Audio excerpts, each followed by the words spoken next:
reciente y sin embargo también tenemos algo poderoso, una ciudadanía cada vez más consciente. Nuestro compromiso como sociedad civil es claro. Buscamos libertades fundamentales, libertad de expresión, libertad de asociación, elecciones libres y plurales, instituciones independientes, un Estado de Derecho. Señor James, creemos que hay 3 áreas donde el acompañamiento internacional puede marcar una diferencia concreta. Primero, mantener el foco constante en los derechos humanos y en la situación de los presos políticos, porque ningún proceso de apertura es creíble mientras existan personas encarceladas por ejercer sus libertades. Tercero, fomentar canales de diálogo que incentiven reformas estructurales reales. Nosotros como sociedad civil asumimos nuestra parte, seguiremos organizándonos, seguiremos educando en valores cívicos. Estamos preparados para asumir la responsabilidad histórica de construir una Cuba democrática y cada espacio de diálogo como este, cada gesto de reconocimiento a la sociedad civil, cada conversación franca y respetuosa acerca ese horizonte. Gracias, señor James, por escuchar. Gracias al pueblo estadounidense por su solidaridad. Gracias a cada cubano que, desde dentro y fuera de la isla, no ha renunciado a creer que el cambio es posible. Muchas gracias. Ahora, como ha dicho Colette, y acabo de venir de Madrid, donde tuve otra muy buena reunión con cubanos del exilio de muchas partes de Europa. Agradezco el esfuerzo que ustedes han hecho para organizar este evento, para estar aquí hoy, los que están en Italia y los que han venido de otros países. Para la administración Trump, para nuestro secretario Marco Rubio, es sumamente importante que ustedes sepan que los Estados Unidos, esta administración, apoya al cubano de a pie. Es mi misión en Cuba de recorrerme todo el país y de conectar y hablar con los cubanos de a pie y escucharles a ellos y a ellas sus deseos, aspiraciones, preocupaciones, incluso de vez en cuando críticas. Está bien, en democracia uno puede expresarse libremente, que es lo que queremos ver para todo cubano. Y por eso estoy aquí hoy, y por eso hemos organizado este evento, para escucharles a ustedes cuál es su visión, qué es lo que quieren ver en una Cuba libre, donde los cubanos puedan determinar su futuro, su gobierno, sus líderes, donde puedan vivir en paz, en tranquilidad, con derechos humanos de expresión, de religión, de asociación, de prensa. De prensa hay que decirlo también porque tenemos a periodistas independientes que obviamente están participando aquí hoy, pero que me imagino que quisieran estar haciendo su trabajo en Cuba, pero no pueden por las amenazas. Y hay algunos muy valientes que siguen ahí en la isla, porque es muy importante que no solamente el pueblo cubano sepa lo que está ocurriendo en la isla, pero sino que el mundo sepa cuáles son las condiciones que ustedes y sus familiares están viviendo tanto en la isla como forzados en el exilio. A mí me duele mucho reunirme con cubanos como ustedes, y lo he hecho en Estados Unidos. En mi propio barrio, una de mis vecinas, Isabel y Jorge, salieron de Cuba en el verano del 59 y nunca han regresado. Separados de su familia, perdieron todo. Y ese dolor de décadas de sufrimiento pesa y tiene que acabar. Tiene que haber, y se aproxima el día en el cual todo cubano pueda entrar y salir de la isla como quiera, pueda estar con sus familias cuando y como quiera, y para eso tiene que haber un cambio. Y ese es el cambio que estamos nosotros por parte de la administración Trump. El presidente Trump ya lo ha dicho, el secretario Marco Rubio, el trabajo que hacemos nosotros por parte de nuestra embajada en La Habana, es lo que estamos esperando que ocurra, y vemos que se está aproximando ese día. Entonces, claramente quiero oír, sé que hay muchísimas propuestas, creo que les hemos ofrecido la oportunidad de por favor mandarlas por correo electrónico. Yo creo que Colette lo tiene, si no mis colegas de la embajada, y quiero que sepan que ellos están aquí representando también, porque como dije en España, cualquier grupo en exilio o individuo que tenga intereses de comunicarse con el gobierno de los Estados Unidos lo debería hacer mandarnos propuestas, ideas. Como he dicho, el futuro ustedes lo van a determinar, y si hay manera en que nosotros podamos apoyar sus esfuerzos, obviamente quisiéramos hacerlo. Es un trabajo difícil, queda mucho por hacer, pero yo estoy convencido y estoy muy optimista de que ese día se aproxima y va a llegar antes de lo que nos imaginamos. En todo caso, gracias de nuevo por su asistencia aquí, por tomarse el tiempo esta mañana, y espero que podamos seguir en contacto. Si me invitan a Italia, tengo que decirlo, voy a regresar, como dirían los chilenos, al tiro. También quería compartir, obviamente, que ustedes habrán visto en las noticias que viajé a Calabria, a Catanzaro, para hablar de la preocupación que tenemos nosotros los Estados Unidos con el flagelo de la trata de personas, con la misión médica cubana aquí, que lamentablemente los doctores se encuentran en situación bien difícil y no pueden moverse libremente, no reciben esa área que deberían tener. Y creo que con el presidente Occhiuto el lunes y con varias autoridades, tanto en la región como el gobierno nacional, hemos hablado del tema y creo que estamos en camino de una solución que les permita continuar trabajando en Calabria, donde han sido muy bien recibidos y acogidos, pero sin la amenaza, sin las restricciones, sin el trabajo forzado, de hecho, que el régimen les está controlando, ¿no? En todo caso, eso también fue parte de mi misión aquí, que Washington pidió que viniese a Italia también para hablar con el Vaticano. Como ustedes saben, la iglesia en Cuba, católica, y también hay evangélicos, la comunidad judía. En todo caso, la religión y la iglesia católica en particular tiene un rol también importante. Tuve reuniones con el canciller Gallagher el viernes pasado. Me he reunido con Cancillería italiana en cuestiones bilaterales, también para informarles de cuál es la situación en Cuba. Y bueno, esperemos que a través de reuniones como esta, y viendo que muchos están grabando, se informe más el mundo de cuál es la situación en Cuba y por qué el cambio es tan necesario, para que se animen otros países, sean tanto los europeos, latinoamericanos, de verdad que cualquier parte del mundo, que vean que hay que apoyar las aspiraciones democráticas, la angustia, pero también el deseo de que se pueda vivir en libertad.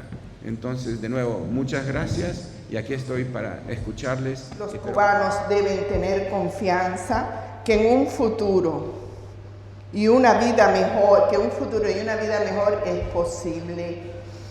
Los olvidados de hoy no serán más los invisibles del mañana, cuando suceda este cambio que tanto estamos esperando. Crear centros de desarrollo de rehabilitación integral que brinde asistencia higiénico-sanitaria a las personas vulnerables con discapacidad y limitaciones de autonomía física, mediante un enfoque multidisciplinario que incluya terapia, inclusión, integración familiar, fomentando la autonomía, la dignidad de las personas, respetando su dignidad y apoyando también a ancianos, niños y jóvenes discapacitados. Es de la opinión de los miembros de FESCU que cualquier transición a la democracia en Cuba pasa necesariamente por un proceso de organización y coordinación de la sociedad civil cubana, tanto en el interior de la isla como en el exterior. Este proceso, que desde luego no es para nada sencillo, se basa inevitablemente en acercamientos, intercambios, despliegue de voluntades y búsqueda de convergencia entre cubanos. Podemos usar, y es ahí donde está ese documento, que podemos usar en una transición, coordinados entre Europa, Estados Unidos y una sociedad civil real, porque eso no sirve de dinero. En los últimos 10 años han salido de Europa 200 millones, pero Haití, Honduras han salido hasta 400 millones. Entonces, creo que podemos usar eso y es lo que acabamos de entregar. Muchas gracias. Estamos aquí para recibir y agradecer el apoyo del Departamento de Estado y de la administración del presidente Donald J. Trump. y al mismo tiempo ofrecer un valor añadido concreto en su gestión en Europa a favor de la libertad de Cuba. Cuente con nosotros, querido Mike, a abrir la brecha frente al silencio, a veces cómplice, de ciertas instituciones europeas ante la injusticia comunista. Estamos preparados. Ya hoy somos embajadores de la verdad. Durante el cambio seremos embajadores de la transición. Y cuando Cuba sea libre, seremos en Europa embajadores de la libertad. Cuente con eso. Cooperación humanitaria o sostenimiento indirecto del poder político. Entre 2023 y 2025, Cuba ha recibido decenas de millones de euros en cooperación internacional provenientes de España, Italia y el Sistema de Naciones Unidas. Oficialmente, estos fondos buscan aliviar crisis humanitarias y promover el desarrollo sostenible. Sin embargo, en un contexto de régimen político altamente centralizado, surge una pregunta clave para el debate internacional. ¿La ayuda externa beneficia realmente a la población o contribuye a sostener estructuras de poder que perpetúan la crisis? Ese documento presenta un análisis crítico de esa tensión. Cuba enfrenta escasez crónica de alimentos y medicinas, crisis energética recurrente, migración masiva de su población, bajo crecimiento económico sostenido.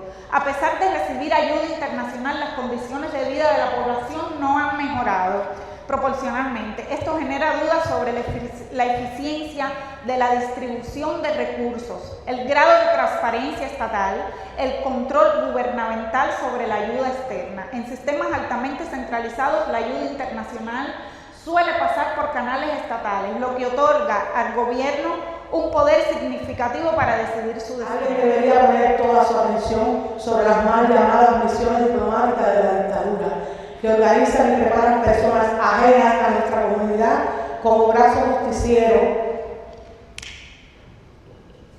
Y nosotros prácticamente no tenemos los gusanos derecho a los servicios consulares. Nosotros se lo debemos.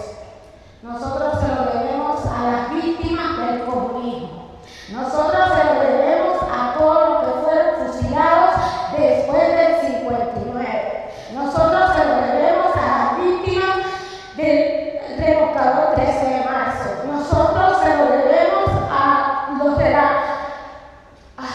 Nosotros se lo debemos a los de la Primavera Negra.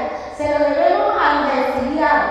Se lo debemos a esas madres, damas de blancos y a todas las personas que han sufrido por culpa del comunismo. Ese es el nombre y ese es nuestro compromiso.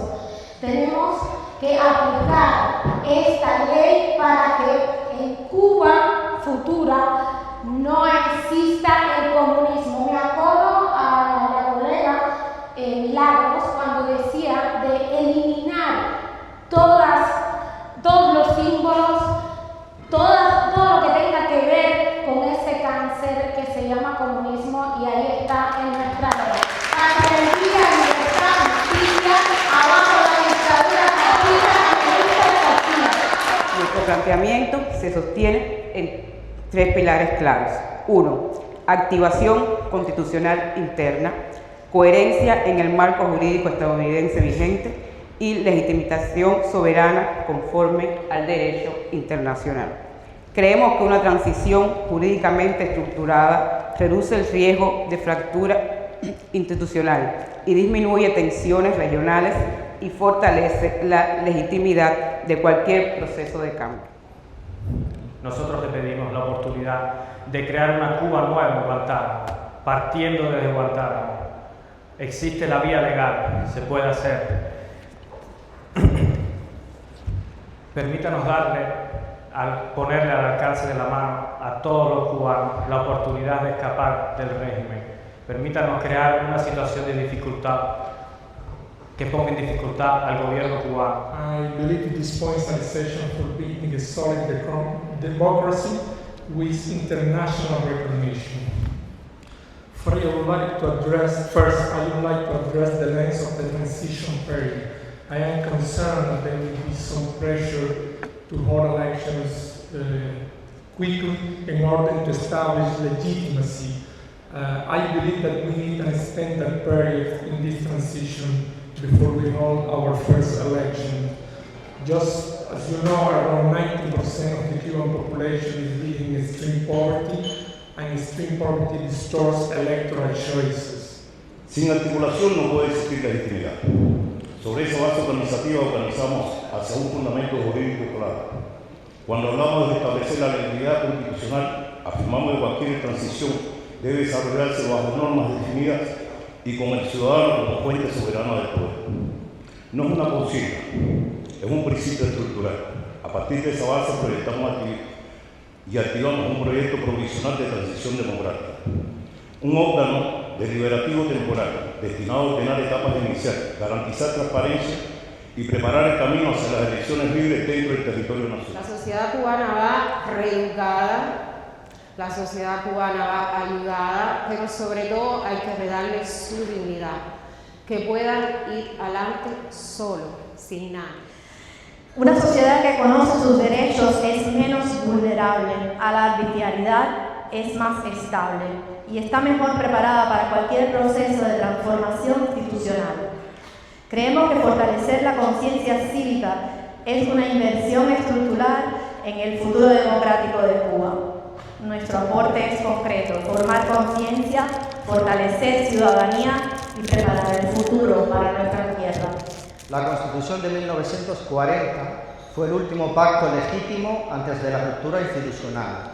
Nació de un proceso plural, democrático, con separación de poderes y garantías individuales. Y algo crucial, estableció una línea clara de sucesión para evitar vacíos de poder.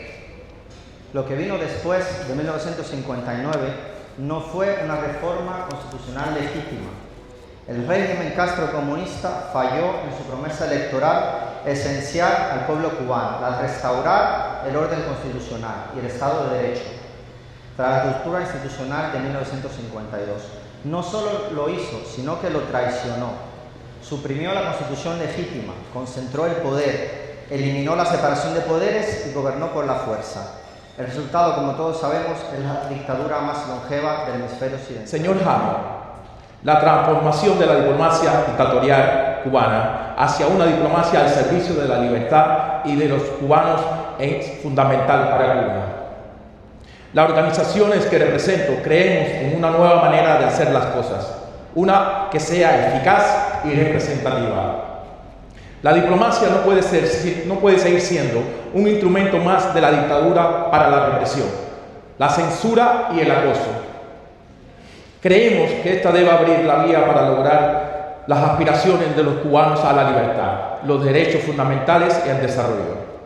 Cuba necesita una diplomacia que reconozca que el centro de la política exterior debe ser el bienestar de los cubanos, no de los intereses de un régimen que hoy está cayendo bajo el peso de sus propias injusticias. Sobre todo a los organizadores de llevar a cabo esta reunión de una manera tan eficaz.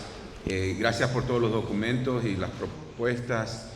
Como dije antes, Colette y mi equipo Marta tienen mi correo electrónico, entonces si quieren mandar los documentos, yo se los luego enviaré a Washington, donde tenemos un equipo que está repasando todas las propuestas que hemos recibido tanto en Madrid como hoy y que recibimos prácticamente a diario de la comunidad cubana en el exilio y de ciudadanos cubanos patriotas que quieren construir y ver un país libre y mejor, que dé la oportunidad para toda la población.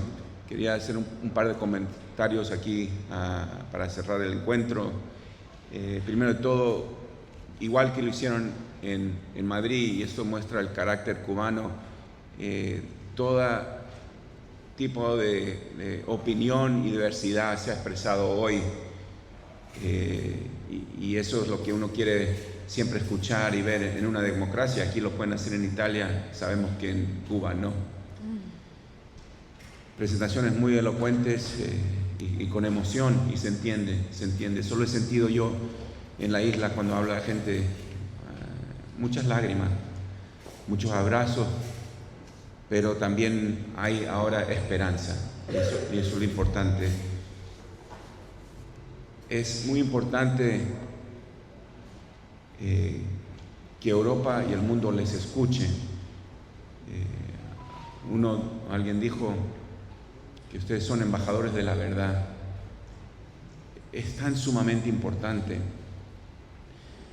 porque en Europa en particular, pero en muchos países hay un romanticismo de los mitos de la Revolución Cubana que no reflejan la realidad del cubano de a pie en la isla, la realidad que yo he visto, escuchado y sentido cuando me he recorrido desde Pinar del Río hasta Guantánamo y todas las provincias, salvo todavía no he llegado a Isla de Pinos, que espero poder llegar algún día. Y ese sufrimiento del cubano de a pie no se aprecia, no se sabe, no se conoce en el mundo. El hecho de que las declaraciones que han hecho ustedes hoy hubieran resultado en interrogaciones, posiblemente detenciones y de hecho encarcelaciones en Cuba. Ustedes lo saben, ustedes tienen coraje de hacerlo aquí, donde se pueden en democracia, y algunos lo hacen allá, pero como sabemos del J-11, personas que simplemente se estaban quejando de las condiciones siguen encarcelados hoy, más de 4 años después. Y se ha mencionado varias veces los presos políticos, y queremos, y nosotros de parte de Estados Unidos insistiremos todos los días, a todas horas, que se liberen a todos, que es inaceptable que no pueda haber libertad de expresión. Esto es importantísimo de que se entienda en el mundo, que solo hay un partido legal en Cuba, el Partido Comunista, no hay otro. Algunos europeos no entienden, no saben, no conocen, no se les imagina cómo sería en cualquiera de estos países donde sí hay democracia y libertad, que ese fuera el caso. Esto se tiene que saber, que no se puede hablar de otras ideas, otras cosas que puedan dar oportunidad al pueblo cubano. Y eso es la definición de una dictadura en la cual se benefician unos pocos y no el pueblo. Eso no es una revolución, eso es represión. Y lo que estamos viendo en el 2026 es que eso se tiene que acabar y se va a acabar. Muchas gracias por su atención.